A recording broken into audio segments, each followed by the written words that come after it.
The day a stranger in a blazer with an HOA badge tried to inspect my garage like she owned my home was the day I realized Maple Ridge Estates wasn't a neighborhood.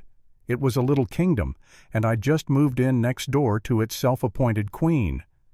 2 weeks later, she'd be screaming terrorism in a packed HOA meeting, demanding I pay 10 grand in 48 hours, and by the end of it all, she'd be the one in handcuffs, staring at me like I was the villain in her story, while the whole room finally understood what she'd been doing behind their backs. I didn't come to Maple Ridge looking for a war.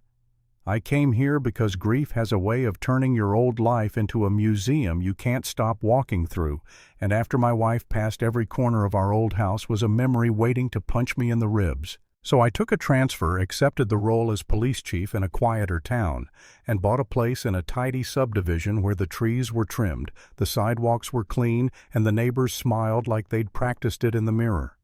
It was supposed to be simple, safe, quiet. The kind of quiet that lets you breathe again. I remember standing in my driveway, the first morning, coffee in hand, listening to sprinklers hiss like white noise, thinking maybe, just maybe, I could start over. The only odd thing about my new place, if you could call it that, was the fuel setup in my garage.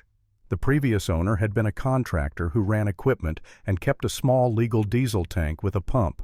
Nothing sketchy. Nothing homemade, the kind of setup you see on farms or at a shop. When I bought the house, I didn't hide it. I didn't rig it. I did what I always do. I made sure it was right. I had the permits, the inspections, the fire marshal sign off, the whole boring stack of paperwork that exists for a reason. I used it for my old pickup, my generator, and occasionally when storms knocked power out for neighbors who needed enough fuel to keep a refrigerator running or a medical device alive. In my mind, it was practical, responsible, a tool. Apparently, in Cindy Whitmore's mind, it was an invitation to throw on a crown and declare martial law. I met Cindy the way you meet most neighborhood problems, unexpectedly and at your own front door. She showed up mid-afternoon, sunglasses too big for her face, phone in one hand like it was recording, and a glossy folder in the other that had Maple Ridge HOA stamped across it like a threat. She didn't introduce herself like a neighbor. She introduced herself like a courtroom. "Ethan Parker," she asked, drawing out my name as if she'd already decided she didn't like it. "That's me." She angled her head past my shoulder like my house was a crime scene and she was scanning for evidence. "I'm Cynthia Whitmore," she said, and then without waiting for permission, she stepped closer, peering into the garage. "We like to do a welcome check.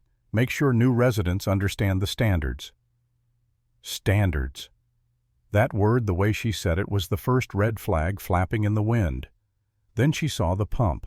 Her eyes lit up, not with concern, not with curiosity, more like hunger. "Well, well," she said, pointing like she'd caught me burying bodies. "What exactly is that diesel tank?" I said. "Permitted. Inspected." I could have ended it there, but I made the mistake of being polite. "If you want, I can email the paperwork." She smiled, but it wasn't friendly. It was the smile of someone who thinks they just found a lever. "Oh, I'm sure you can," she said, voice sweet as syrup.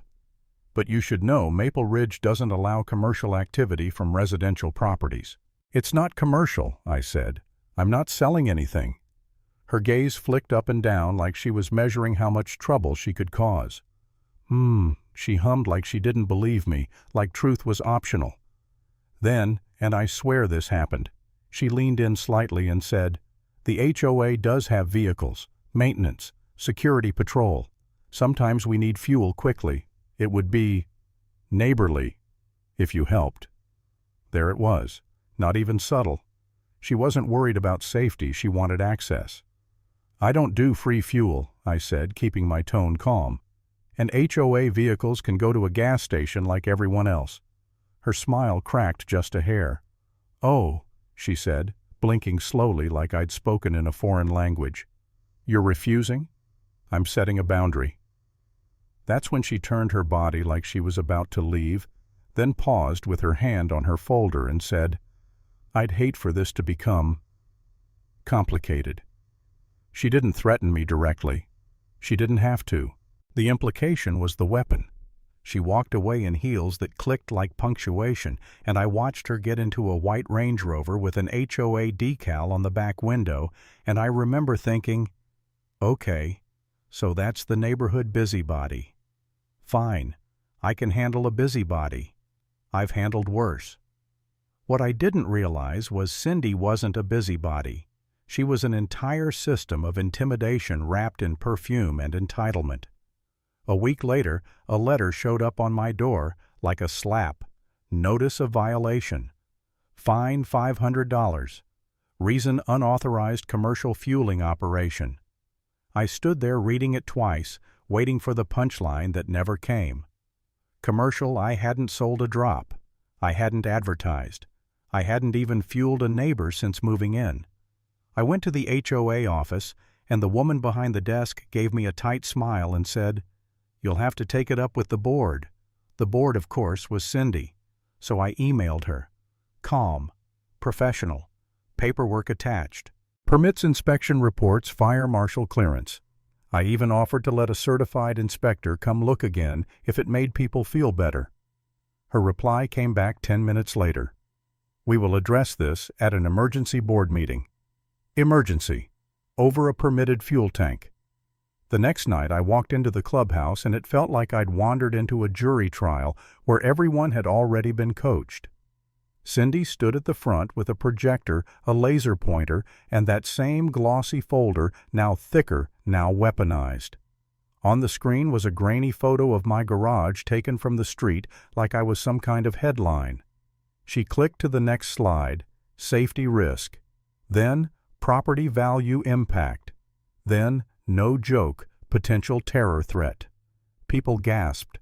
A couple whispered.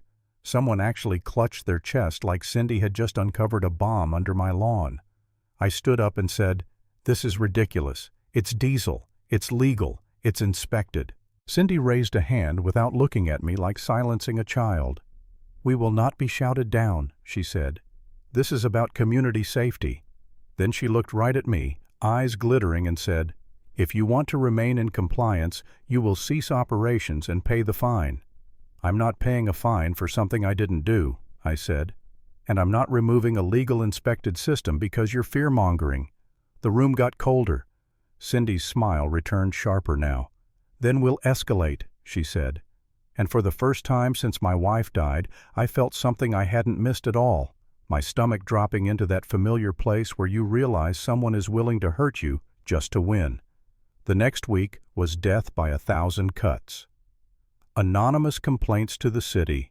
A concerned citizen report to the fire department. A zoning inspector knocking on my door with a clipboard looking embarrassed the moment he saw the permits. The fire marshal Tom Bennett, a guy I'd known for years, walked into my garage, looked around for maybe 30 seconds and said, "This is cleaner than my station." He signed off, shook his head and muttered, "Someone's got too much time." Cindy didn't stop. Instead, she moved online. Next-door posts popped up like weeds. "Does anyone know if the new guy is running a gas business? I heard there's a dangerous fuel cache. My kids walk past that house. Should we be worried?" And then the worst one, the one that made my hands go cold around my phone. "We need to report this to Homeland Security." The comments spiraled. People I'd never met were suddenly experts demanding action, demanding I be removed, demanding the HOA protect them. I'd dealt with criminals, with angry suspects, with people who spit in your face when you arrest them, but this was different. This was my home, my supposed safe place, and Cindy was turning it into a stage for public execution. One night after a 12-hour shift, I sat in my kitchen with the lights off and the laptop open, scrolling through strangers speculating about me like I wasn't a person. I could hear my own thoughts getting ugly. Maybe I should just rip it out. Maybe I should just pay the fine, sell the house, disappear. The grief already made me tired. And now this. I remember whispering out loud to an empty room, "What if I'm the problem?" It's a horrible thing how pressure can warp your sense of reality. I knew the facts. I had the paperwork. And still there, I was staring at the screen feeling like I'd done something wrong just because someone with a louder voice insisted I had. For a moment I wanted to give up. I wanted quiet so badly I could taste it. Then my phone rang. It was Evelyn Grant, my elderly neighbor 2 houses down. A storm had knocked her power out again, and she sounded scared. "Ethan, I'm sorry to bother you," she said. "My oxygen concentrator, it's blinking." In that second, my self-pity evaporated. This wasn't about a tank. This wasn't about Cindy's ego.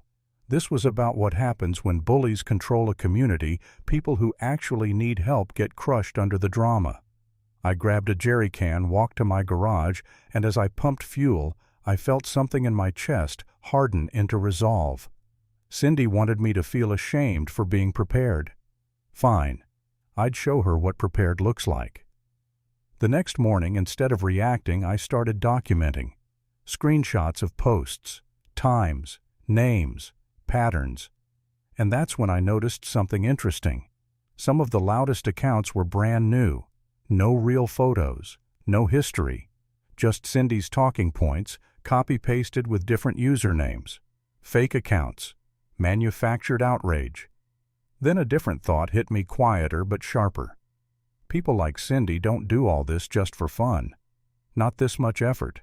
Not this much coordination. There's always a payoff. So I did what any cop does when something smells off.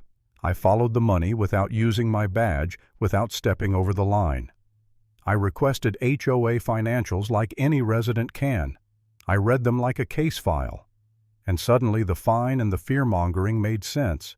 Landscaping contracts doubled overnight, awarded to a company owned by Cindy's cousin.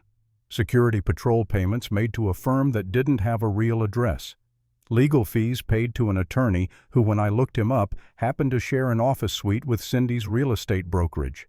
It wasn't just control. It was a racket. She wasn't guarding the neighborhood, she was draining it. I could have marched into the clubhouse, slammed the papers on the table, and watched her face melt. Part of me wanted that so badly it made my teeth ache. But I also knew the rules. Conflict of interest. Abuse of authority. If I acted like Police Chief Ethan Parker, she'd paint it as retaliation and maybe get away with it. So I acted like homeowner Ethan Parker.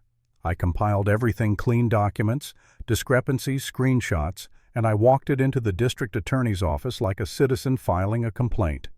Rachel Owens, the DA, flipped through it slowly, eyebrows rising higher with every page.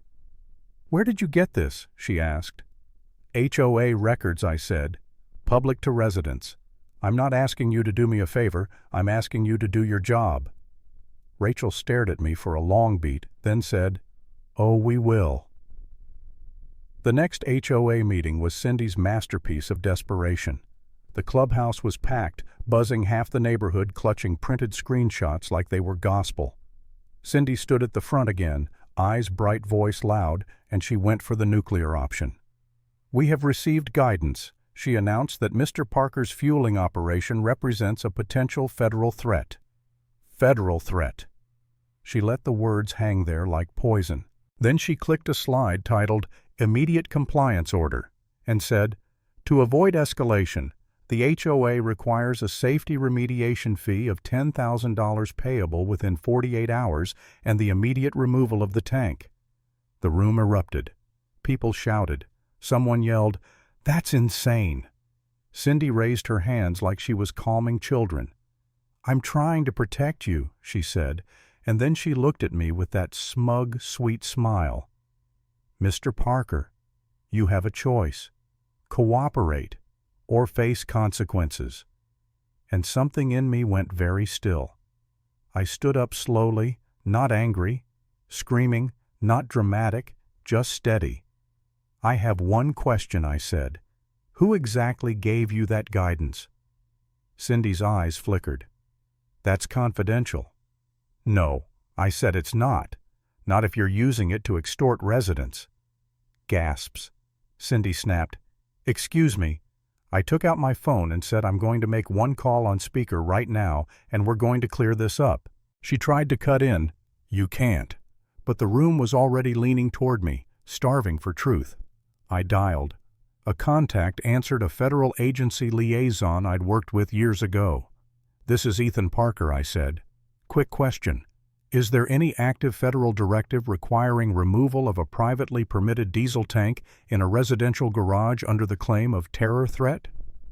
There was a pause, then a flat, unmistakable answer.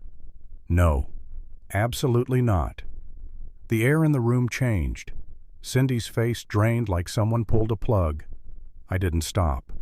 If someone claimed there was, I asked, what would you call that? The voice on the other end didn't hesitate. False reporting, possibly fraud depending on documents used. I ended the call and looked straight at Cindy. So I said softly, either you're lying or you've been lied to.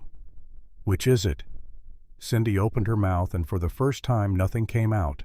Then she pivoted because that's what people like her do when cornered, they attack. He's abusing his position, she shouted. He's intimidating the board. But the room wasn't buying it anymore. A man stood up and yelled, "Show us the federal document." "Cindy," another woman shouted, "where's the $10,000 going?" And that's when Rachel Owens walked in with two investigators calm as gravity and said, "Cynthia Whitmore." Cindy froze, eyes wide like her brain couldn't process the idea that consequences were real. Rachel continued, "We have questions regarding HOA funds, vendor kickbacks, and attempted unauthorized transfer of reserve accounts." The words hit like a hammer. Cindy's head jerked toward the back of the room like she was looking for an exit that didn't exist. One investigator added, "Your bank flagged a pending attempt to drain the HOA reserve fund this afternoon. That's why we're here." The room exploded, people shouting, swearing, demanding answers. Cindy tried to push past the investigators, shrieking, "This is harassment. You can't do this." But it was too late. The evidence wasn't a rumor on Nextdoor. It was paper. It was transactions. It was her signature. She spun toward me, eyes furious and wet, and hissed, "You did this." I didn't raise my voice. I didn't smile. I just said, "No, Cindy, you did."